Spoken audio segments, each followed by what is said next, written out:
বসিরহাটের বড় মাওলানা আল্লামা রুহুল আমিন সাহেব নাম শুনেছেন? দাদা হুজুর সুন্দরবন জঙ্গলের ভেতর দিয়ে জলসায় যাচ্ছে।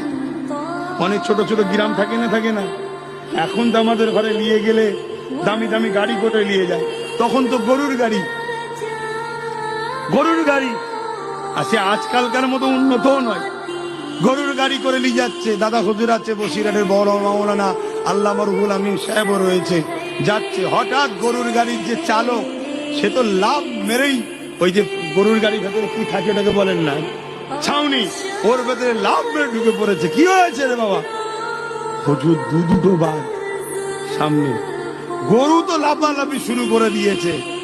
দাদা হুজুর রহমাতুল্লাহ আলাইহি আল্লামা রুহুল আমিন সাহেবকে বার করলেন।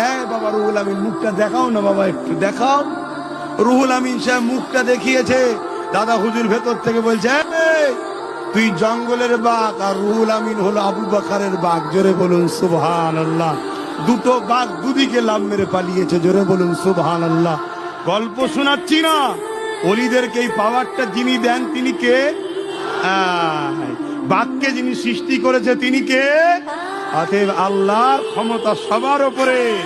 অতএব সেই আল্লাহ ওয়ালা হয়ে যাও, দিলের পাওয়ার তৈরি করো, দিলে আল্লাহ রসুলকে রাখো, আল্লাহ নবীর প্রেম ভরো, নবীর দিনের উপরে জীবন যাপন করো।